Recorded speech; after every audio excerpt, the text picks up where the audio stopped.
Hello friends, इस video में हम पढ़ेंगे विषय सामाजिक विज्ञान। ठीक है, जो हमारा मूल्यांकन कार्यपत्रक बन रहेगा। ठीक है, अतिथि हमारी रहेगी 23 अगस्त 2021। ठीक है, तो इसमें हम देखेंगे हमारा जो वर्कशीट असेसमेंट 1 है। ठीक है, तो इसको हम पढ़ते हैं। ठीक है, तो हमारा फर्स्ट क्वेश्चन, इसमें टोटल 10 क्वेश्चन है। ठीक है, इनको हम करेंगे। ठीक है, उसके बाद हमारा पहला क्वेश्चन इसमें दिया गया है कि निम्नलिखित में से कौन सा मूल्य भारतीय संविधान में वर्णित है। ठीक है, यानी कि मूल्य अर्थात कौन सी बातें हैं जो भारतीय संविधान में लिखित हैं। ठीक है, वर्णित हैं इन चारों में से। तो स्वतंत्रता भी वर्णित है। ठीक है, संविधान में। समानता, इनके बारे में भी बताया गया है। बंधुता क्या होता है इसके बारे में बताया गया। आप देखेंगे जब उसकी उद्देशिका देखेंगे तो उसमें इन तीनों शब्दों का प्रयोग हुआ है। ठीक है, इन तीनों शब्दों को उसमें लिखा गया है, तो इनका संविधान में वर्णित है। ठीक है, तो इसमें हमारा क्या हो जाएगा, उपरोक्त सभी, ये सभी उसमें हमारे संविधान में वर्णित है। ठीक है, तो हमारा हो जाएगा ये उपरोक्त सभी। ठीक है, देन उसके बाद हमारा सेकंड क्वेश्चन है भारत का संविधान जो था संविधान सभा के द्वारा कब अंगीकृत किया गया था। ठीक है, यानी कि जो भारत का हमारा संविधान है, ठीक है, उसको कब अंगीकृत किया गया। अंगीकृत मैं आपको बता दूं कि अंगीकृत मतलब क्या होता है, कब इसे अपनाया गया। ठीक है, लागू जब बोलेगा तो अलग बात रहेगी, मतलब कब लागू किया गया। ठीक है, अब इसमें बोला है कब अंगीकृत किया गया। ठीक है, कब इसे यह कब बनकर तैयार हो गया। ठीक है, अंगीकृत मीन्स कब बनकर तैयार हो गया। ठीक है, तो यहाँ हमारा ये कब बनकर तैयार हो गया था, 26 नवंबर 1949। ठीक है, यहाँ हमारा हो जाएगा 26 नवंबर 1949। फर्स्ट ऑप्शन हमारा सही हो जाएगा। ठीक है, देन उसके बाद हमारा थर्ड में क्या बोला है कि शासन की ऐसी प्रणाली ठीक है, जिसमें दो से अधिक स्तरों पर बटा होता है। ठीक है, दो या दो से अधिक स्तरों पर बटा होता है। शासन की ऐसी प्रणाली इसमें शासन दो या दो से अधिक स्तरों पर बटा होता है। ऐसा कौन सा होता है, हमने देखिए हमने 9th में एक संघवाद चैप्टर है उसको भी पढ़ा होगा। ठीक है, तो संघवाद में क्या होता है, ये हमारे दो स्तरों पे बटे हैं, केंद्र सरकार राज्य सरकार। ठीक है, ये मतलब दो स्तरों पर बटा होता है। जो हमारा देश है वो भी एक संघवाद है। ठीक है, संघवाद नहीं बटा हुआ है। ठीक है, तो हमारा देश भी एक संघवाद है। तो इसमें क्या होता है, शासन दो स्तरों पर बटा होता है, तो ये क्या होता है, इसे कहते हैं हम संघवाद। ठीक है, तो हमारा ये बी ऑप्शन सही हो जाएगा। ठीक है, देन उसके बाद हम देखते हैं फोर्थ क्वेश्चन को।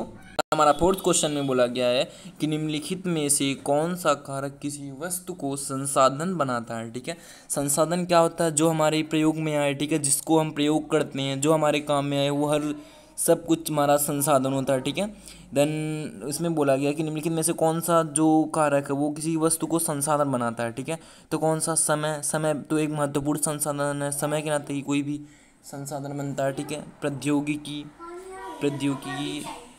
ये जो समय हमारा है वो तो एक महत्वपूर्ण संसाधन है, वो महत्वपूर्ण संसाधन में आता है। ठीक है, ये अगर ना रहे तो संसाधन कैसे हमारे प्रयोग में आएगा। ठीक है, तो समय भी एक महत्वपूर्ण संसाधन है। प्रौद्योगिकी यानी कि इंडस्ट्री, जो हमारी प्रौद्योगिकी है वो भी एक महत्वपूर्ण संसाधन बनाती है।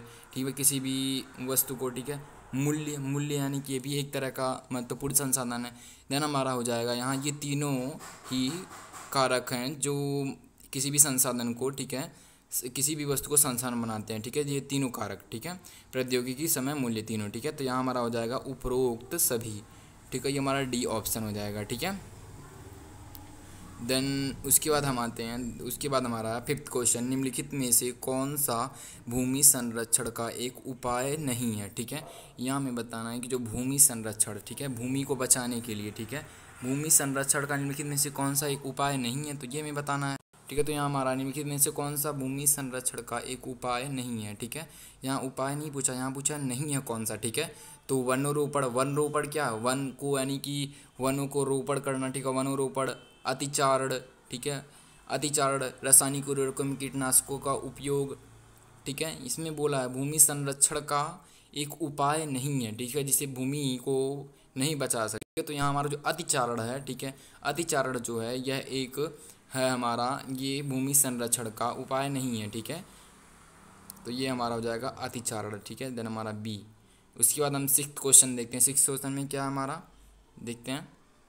देन हमारा 6th क्वेश्चन कर रहा है कि शासन की ऐसी प्रणाली जहां राज्य का अपना कोई धर्म नहीं होता, राज्य अपने ही नागरिकों में धर्म के आधार पर कोई भेदभाव नहीं करता तथा उसके सभी नागरिकों को किसी भी धर्म को मानने की आज़ादी होती है। ठीक है, तो ऐसे इसे क्या कहते हैं, जैसे कि इससे नाम से ही पता चल रहा धर्म धर्म धर्म से आप याद रख सकते हैं धर्मनिरपेक्षता। ठीक है, धर्मनिरपेक्षता यानी धर्मनिरपेक्षता एक ऐसी प्रणाली है जिसमें किसी भी कोई भी धर्म हो, ठीक है, राज्य का कोई अपना धर्म नहीं होता। ठीक है, कोई भी नागरिक अपना कोई भी धर्म अपना सकता है। ठीक है, और उसमें धर्म के आधार पर कोई भी राज्य किसी भी नागरिक के साथ भेदभाव नहीं करेगा। तो ऐसी प्रणाली को क्या कहते हैं, धर्मनिरपेक्षता। ठीक है, तो यहाँ हमारा हो जाएगा धर्मनिरपेक्षता, ऑप्शन हमारा डी। ठीक है, ऑप्शन डी हमारा हो जाएगा। देन उसके बाद 7th हमारा निम्नलिखित में से कौन सा एक खनिज का उदाहरण है। खनिज क्या पता, जो खानों से प्राप्त होता है। ठीक है, खानों से अर्थात ज़मीन के अंदर से जो प्राप्त होता है। ठीक है, खानों से। तो क्या है, कोयला क्या है, कोयला भी एक हमारा खनिज संसाधन है। ठीक है, कोयला क्या है, कोयला भी एक हमारा खनिज संसाधन है। देन सोना भी एक खनिज संसाधन है। तांबा भी है। तो यहाँ हमारा कौन सा हो जाएगा, यहाँ हमारा हो जाएगा उपरोक्त सभी। ठीक है, तो यहाँ हमारा हो जाएगा उपरोक्त सभी। ठीक है, तो ये हमारा ऑप्शन डी इसका हो जाएगा। फिर हमारा 8th क्वेश्चन है, निम्नलिखित में से कौन सा एक कारक वनों के विनाश का कारण नहीं है। ठीक है, वन यानी वनों के विनाश का कारण नहीं है, कौन सा एक कारण, तो वृक्षारोपण क्या है, वृक्षारोपण से वृक्षों को रोपना। ठीक है, अर्थात वृक्षों को अधिक से अधिक पौधे लगाना। ठीक है, तो ये क्या है, ये एक इससे अधिक पेड़ बढ़ेंगे, इससे मतलब जो वन है वन बढ़ेंगे ना वृक्षारोपण करने से, तो पेड़ों की कटाई ये एक वृक्षारोपण का कारण है।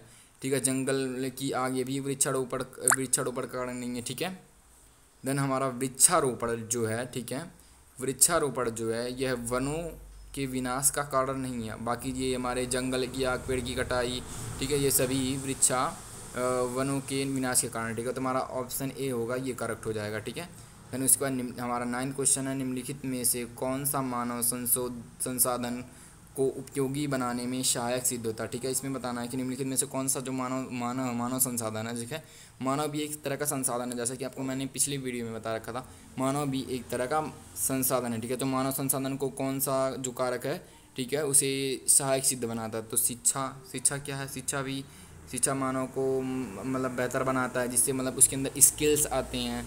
ठीक है, हुनर आता है। स्वास्थ्य भी उनके लिए आवश्यक है मानव के लिए। तो उपरोक्त दोनों और इनमें से कोई नहीं, तो यहाँ हमारा सी ऑप्शन हो जाएगा। ठीक है, ये दोनों मानव को सहायक सिद्ध करते हैं। ठीक है, तो यहाँ हो जाएगा उपरोक्त तो दोनों, हमारा सी ऑप्शन सही हो जाएगा। ठीक है, देन उसके बाद हम 10th क्वेश्चन एवं लास्ट क्वेश्चन देखते हैं।